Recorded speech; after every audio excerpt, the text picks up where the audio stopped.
Bonjour les beautés et bienvenue sur la page Facebook Crépue et Belle. Dans cette première vidéo de réponse aux questions posées lors de la foire aux questions, nous allons répondre à la question de Nathalie Ngono-Atangana. Nathalie nous dit « Bonjour, en pleine transition depuis 1 an et cette fois-ci, j'ai serré le cœur pour ne plus défriser. Cheveux gros grains comme on dit chez nous. Mon souci, comment entretenir une coiffure protectrice ?» Alors, je voudrais commencer par vous remettre dans le contexte. Crépue et Belle est une page Facebook qui a été créée en 2015. Et nous partageons sur cette page des astuces naturelles, c'est-à-dire nous utilisons des ingrédients naturels pour formuler des recettes, pour prendre soin des cheveux crépus, frisés et bouclés, même si vous vous retrouvez dans cette catégorie. Et également pour la beauté de la femme noire en général. Donc, Nathalie, coucou à toi et merci de nous suivre depuis si longtemps. Nous espérons de tout cœur que les recettes que nous partageons sur la page vous sont utiles. Donc, pour revenir à la question de Nathalie qui nous dit « Mon souci, comment entretenir une coiffure protectrice ?» Alors Nathalie, je te dirais, ça tombe bien parce qu'en ce moment, je suis également en coiffure protectrice.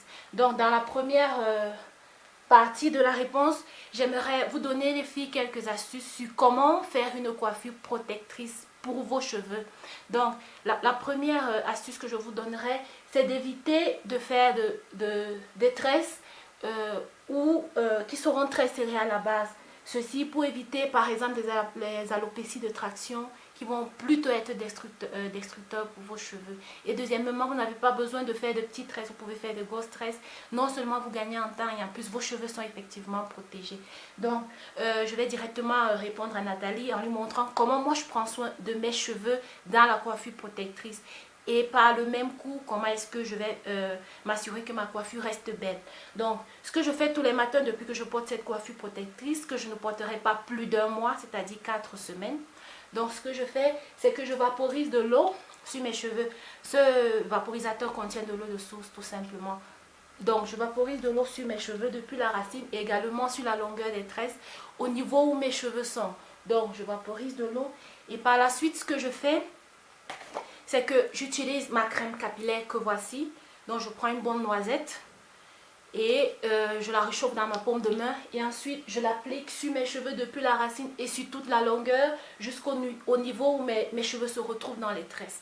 Donc je fais cela tous les matins pour pouvoir nourrir et hydrater mes cheveux parce que comme vous le savez très bien, les extensions c'est en général synthétique, du coup c'est très sec et si vous ne vous hydratez pas les cheveux lorsque vous portez votre coiffure protectrice, ils vont être asséchés et à la fin, vous aurez juste détruit vos cheveux au lieu de les protéger. Donc, pour garder ma coiffure bien, ce que je fais, c'est une fois que j'ai vaporisé de l'eau et appliqué ma crème également sur mes cheveux de devant, j'utilise mon petit foulard qui ne doit pas être en coton, car si vous utilisez le coton, il va réabsorber toute l'hydratation que vous venez d'appliquer. Donc, ce que je fais, c'est que je le mets là juste à l'avant et je le noue juste dans le but de plaquer mes cheveux de la devanture. Et voilà, c'est tout. Donc, je peux laisser 10 à 15 minutes, juste le temps que mes cheveux soient bien plaqués et que je puisse retrouver une coiffure décente. Donc, je voudrais vous remercier tous et toutes de nous suivre dans cette aventure. Et surtout, n'hésitez pas à laisser vos questions en commentaire de cette vidéo ou alors dans les commentaires où la foire aux questions a été ouverte. Bonne semaine à tous et à nous revoir très bientôt. Bye les beautés.